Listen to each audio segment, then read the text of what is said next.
Hey everybody, happy Thursday and welcome back, or for those of you that are new, welcome, but I might recommend you jump back a few videos because this week we are going to be talking about the very last stage in Michael Haig's 6-stage plot structure, and that is the aftermath. So your characters survived, mostly.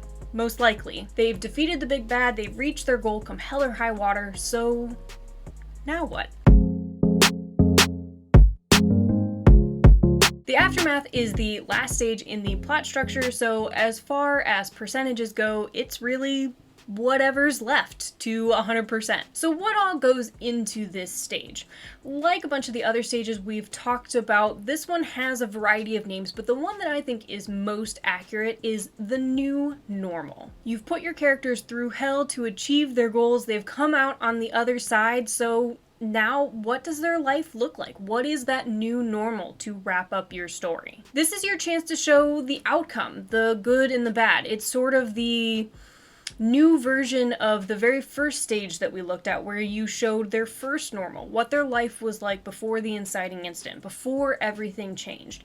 Now you're showing them sort of full circle going back to that, or how they could never go back to that. What is their new normal? But still, even saying that, I know that's a bit vague, so here are some questions to ask yourself as you start to plot and plan this stage of your story and figure out how you want to wrap everything up. First and foremost, is it a happily ever after? Is it a happily for now? Is it a very unhappily ever after? Who do your main characters need to talk to? Are there any leftover or lingering plot lines that they need to wrap up? What do they need to process and deal with now that the climax is done and they're sort of going back to this new normal or moving forward? This is probably going to be a big part of your aftermath. Obviously, there has been chaos galore going on with everything that's been happening leading up to the climax, which is a massively emotional, probably painful, most likely dangerous time in the main character's life. And in that moment, when everything is so tense, so fast-paced, so chaotic, they're not going to have time to process how this is going to probably traumatically, emotionally damage them for the future, right? Or change their lives, or have issues moving forward. So the aftermath is not only showing them how they're living now, but them dealing with that, processing that, because they didn't have a chance to sit down mid-battle and go, this isn't going to be good. So they're kind of doing that now. You're showing that they are dealing with this emotionally, you're letting the readers deal with it emotionally and sort of come to terms as they move forward, move backward, however you want the aftermath to conclude. More questions for the aftermath. Does it lead into a next book? Do you need to foreshadow the next big bad or the bigger big bad?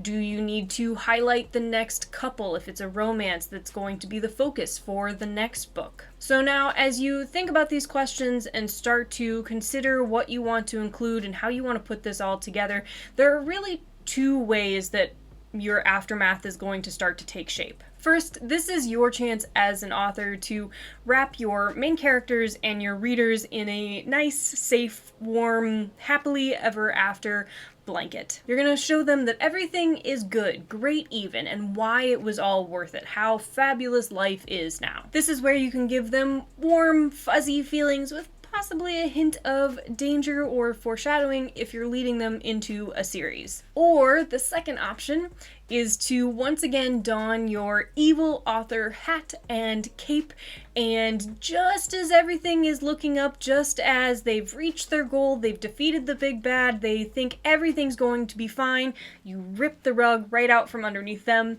and the readers, and you end on a massive, massive, chaotic cliffhanger that leads them into book 2. But I do want to say, you want to really think about what you want to do with this, because cliffhangers can be a very powerful tool, and they can obviously motivate readers to want to hop right to book 2, which is fabulous. You want them to want book 2 immediately.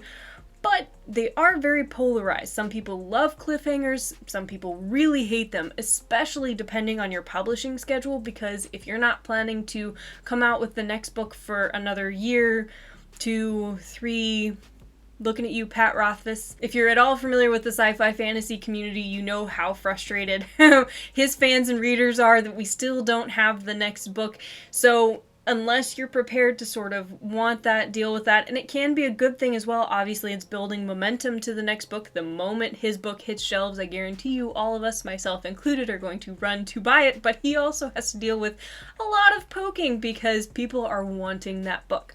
So it is something to consider when you decide how you want to do that. But in the end, you want to do what's best for your book and your story, your vision. Hopefully this helps as you plan out your last stage. This is technically the last video for the plot structure because this is the very last stage, but I am going to add in one more video because there's one more part at the end of the book that isn't necessarily a part of the aftermath, but it's something that we should talk about, and that's whether or not your book should have an epilogue. So check back in next week when we talk about to epilogue or not to epilogue, and I'll give some final thoughts on the plot structure, and then we will be done, if you can believe it.